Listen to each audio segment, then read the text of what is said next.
Bismillah, statement Al-Quran syifa sebagai obat. Apa itu syifa? Itu dulu. Ya, apa itu syifa? Saya ingin selalu bergerak dengan pemahaman yang jelas.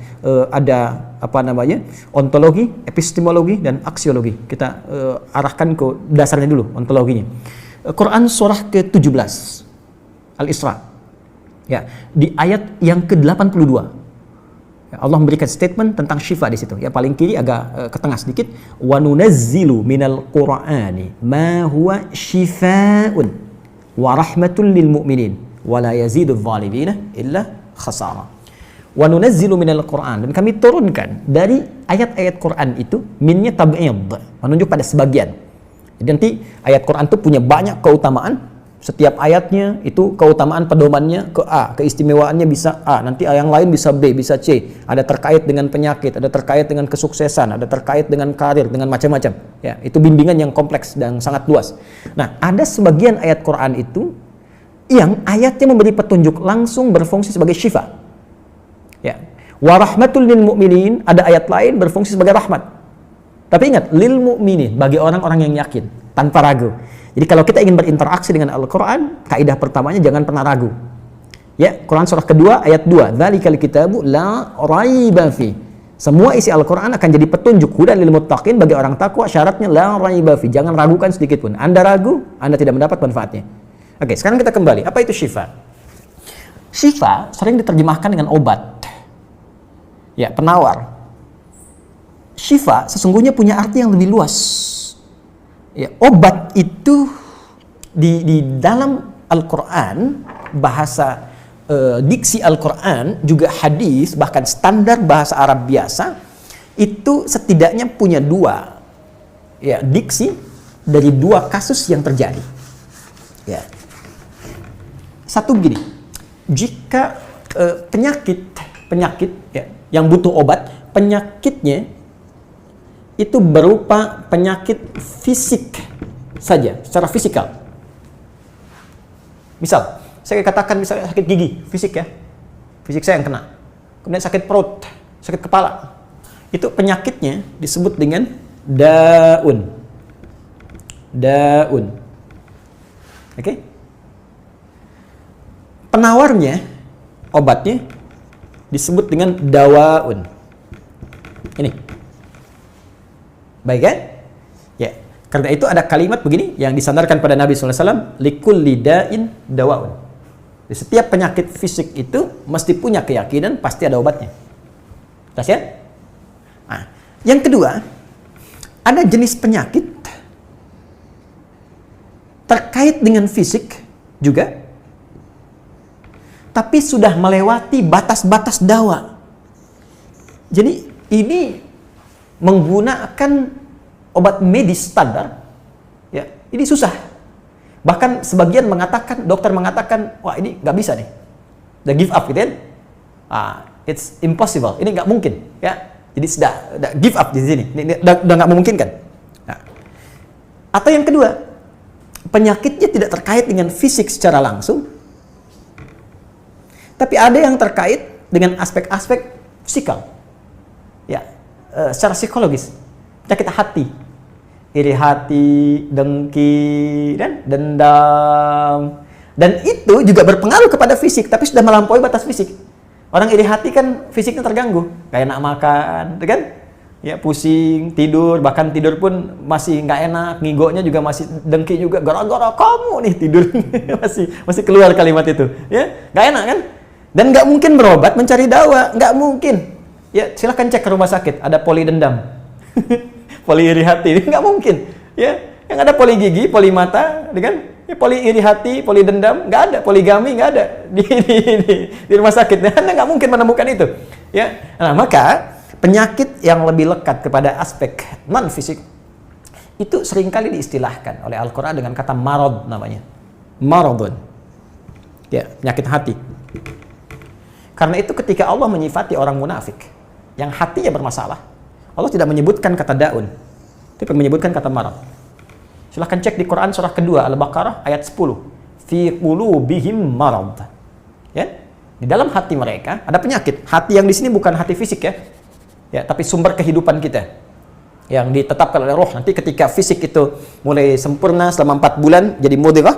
Jadi kan ada 3 tahapan seperti kita ketahui, ya. Dari mulai di Al-Arba'in, kalau kita baca Al-Arba'in, Al-Imam An-Nawawi, hadis nomor yang keempat, ya, Abdullah bin Mas'ud radhiyallahu ta'ala anhu, qala Rasulullah SAW, huwa as-sadiqul masduq, inna ahadakum yujma'u fi batni ummihi 40 yawman nutfah. 40 hari pertama, ya, itu baru berbentuk penyatuan, perpaduan antara spermatozoa dengan ovum, thumma yakunu alaihi 'alaqah, kemudian misla dzalika 'alaqah, 40 hari kedua berbentuk zigot yang telah menempel di dinding rahim, thumma yakunu misla dzalika mudghah, 40 hari ketiga berbentuk mudghah, daging keratan. Bahkan sudah jadi bahasa sekarang, ya, di masa bahasan janin, ya, di kurikulum kedokteran saya lihat redaksinya sama, mudghah, ya. Nah, dalam fase ini kemudian ditiupkan roh, ya, wa yursalu alaihimul malak, alaihil malak, dan diutus malaikat, wa yu'maru bikatbi arba'in, dan diperintahkan menetapkan 4 hal. Nah, saat ditiupkan roh ini, itu terjadi kemudian penyatuan antara fisik dengan roh. Itu ada di Quran surah ke-15, ya, ayat ke-28. Ya, wa idz qala rabbuka lil malaikati inni khaliqun basyara min salsalin min hama'in masnun fa idza sawaituhu wa nafakhtu fihi min ruhi. Jadi roh masuk ke dalam jasad seseorang, ya, ke dalam fisik seseorang. Ketika sudah masuk, dia bisa bernafas, kan? Ada kehidupan, unsur kehidupan. Karena itu nafas terambil dari bahasa Al-Qur'an.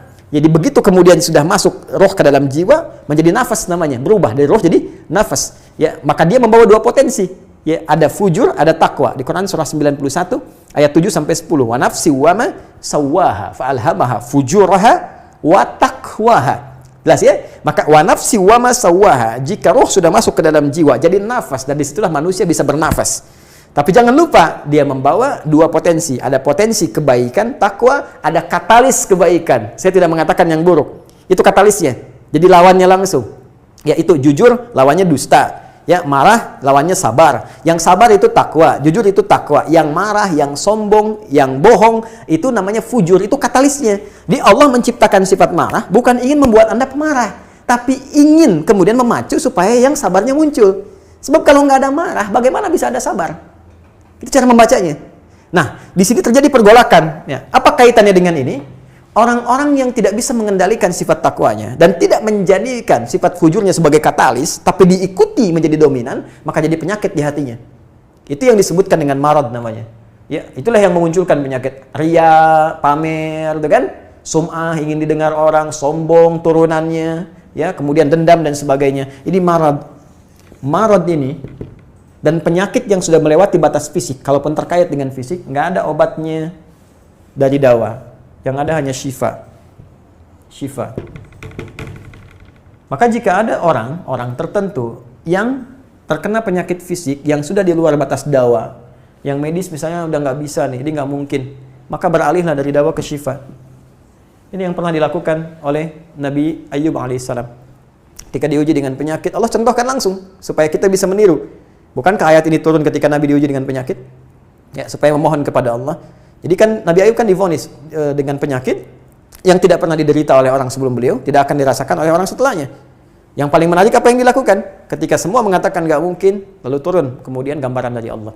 Quran surah ke-21 ayat 83 sampai 84. Wa ayyuba, pakai fathah loh, bukan dhamma, bukan kasrah. Ya, fathah itu menunjukkan sesuatu di masa lalu untuk dibuka bagi orang di masa depan.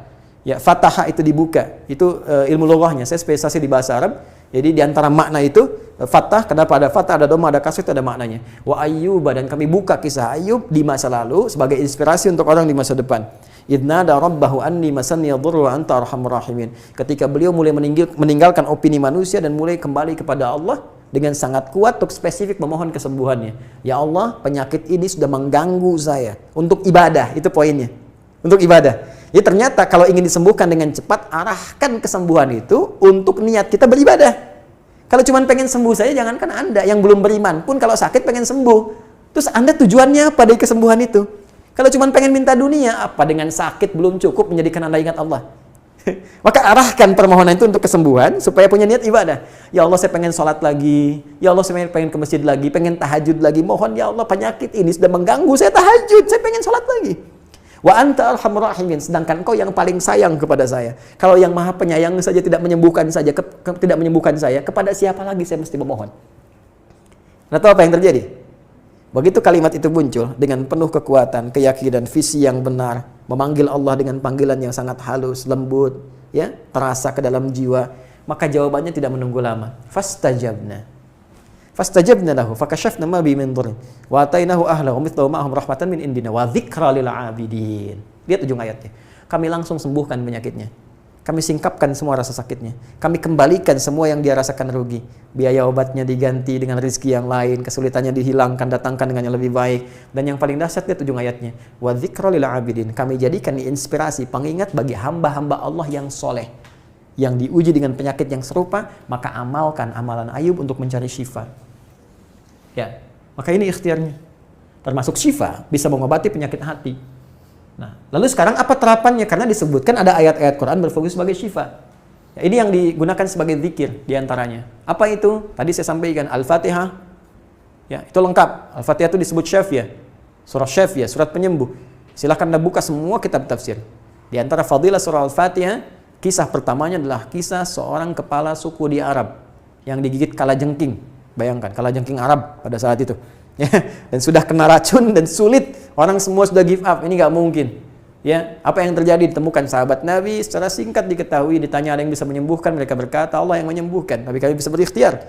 Dipanggil mereka, dibacakan Al-Fatihah sekali bacaan, tanpa diulang-ulang, tanpa pakai alat-alat tertentu, tiba-tiba syufia disembuhkan sampai diberikan hadiah berupa beberapa kambing. Tapi mereka, mohon maaf izin, Ibu Rektor dan sebagainya, mereka khawatir jadi gratifikasi.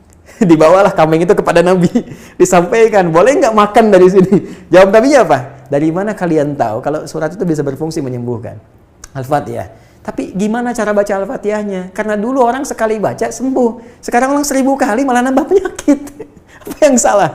Nah, berarti nanti ada terapan lagi ilmu yang lain, kan? Nanti ada surah ke-26, Asy-Syu'ara ayat 80, itu zikirnya Nabi Ibrahim. Biasanya saya praktekkan ini, ya termasuk dengan kawan-kawan, saya suka sampaikan kalau ada yang dirasa-rasa sambil dipegang, sambil kembalikan kepada Allah, baca wa idza maridtu fahuwa yashfin. Kalau saya sakit pasti Allah sembuhkan, nggak mungkin dititipi penyakit kalau nggak ada hikmah di balik itu. Jadi pernah saya amalkan saat undang saya ke Kalimantan untuk ceramah, tiba-tiba ceramahnya ba'da maghrib, sore hilang suara. Hilang. Sama sekali nggak ada. Ya begitu salat, ya kita sama amalkan tadi dengan penuh keyakinan, minta ikhtiar juga pakai fresh care gini, tapi kita minta ya Allah, ya wa idza maridtu fahuwa yashfin, kalau saya sakit pasti Allah sembuhkan. Nggak mungkin ditugaskan kalau Allah nggak berikan perangkatnya, pasti diberikan. Nah, tahu apa yang terjadi? Begitu ngimamin maghrib, suara keluar, serak-serak basah. Begitu tausiah, keluar sempurna. Ba'da isya nyambung, keluar sempurna. Habis ceramah, hilang lagi suara. Hilang lagi suaranya, supaya disuruh istirahat, gak banyak nanya orang gitu kan. Tapi itu menarik. Dan puncaknya tadi, Quran surah ke-21 ayat 83 sampai dengan 84. Tergantung kasusnya. Kalau di kasusnya misalnya kasus mohon maaf ya terkait dengan kehamilan, nanti ada lagi yang lain ayat-ayatnya ya. Misal di Quran surah ketiga ayat 38 sampai 39, nanti di Quran surah ke-19 menjelang persalinan dari ayat ke-25 sampai dengan ayat ke-26, nanti di Quran pas kalau sudah berkembang janinnya, ada di Quran surah ke-7 misalnya ayat 189 dengan doanya dan turunan lainnya. Bahkan bisa diamati teman-teman yang di SPOG misalnya, atau di kebidanan, ada nanti ayat-ayat spesifik, Quran surah ke-22 ayat yang kelima, ya ada di Quran surah ke-23 Al-Mu'minunnya, ya ayat 11 sampai 13 itu lengkap sekali. Kita bisa gali sampai ke situ. Itu yang kita maksudkan syifa. Jadi keluarkan ayat-ayatnya, tapi bukan sekedar dibaca, dalami isinya. Sehingga paham apa yang harus dilakukan. Karena di sini nanti ada konsep ikhtiar juga. Ikhtiarnya bagaimana, ya secara medisnya seperti apa, dan pertolongan kepada Allahnya bagaimana. Terakhir Nabi pernah datangi seseorang, dia minta disembuhkan. Ya Allah, ya Rasulullah, si fulan sakit, tolong sembuhkan. Kata Nabi, idhab ila tabib, pergi ke dokter. Kata orang ini, Anda kan Nabi, tinggal berdoa disembuhkan. Jawab Nabi sangat elegan. Pertanyaan orang ini bagus, Anda Nabi, berdoa dikabulkan, pasti. Tapi jawab Nabi sungguh elegan. Kata Nabi, kesembuhan itu dititipkan di tangan para dokter. Jadi Nabi ingin memberikan satu isyarat, Anda tetap ikhtiar. Karena tidak selamanya Nabi akan hidup. Ya, karena itu dokter-dokter mesti belajar. Saya menambahkan dokter-dokter yang bisa belajar dari Quran juga. Saya mengharapkan nanti ada dokter mata yang hafal, ya, misalnya ayat-ayat tentang doa, ayat tentang mata, ya, riset tentang ayat-ayat mata, hadis-hadisnya apa, sehingga Anda bisa menerapkan resep-resep yang indah. Ya, waduh, kenapa nih dok, mata saya nih nggak bisa dikontrol nih, sakit. Kenapa? Saya kalau ngelihat tetangga beli kulkas sakit, kan nggak bisa dikasih obat tuh ya. Anda bisa kasih resep Quran surat sekian, ayat sekian, ayat sekian. Nah, itu yang banyak kejadian sekarang. Ya, orang matanya sehat tapi tidak bisa membedakan mana milik dia, mana milik orang lain. Demikian juga dengan yang lainnya. Itulah syifa. Wallahu ta'ala a'lam.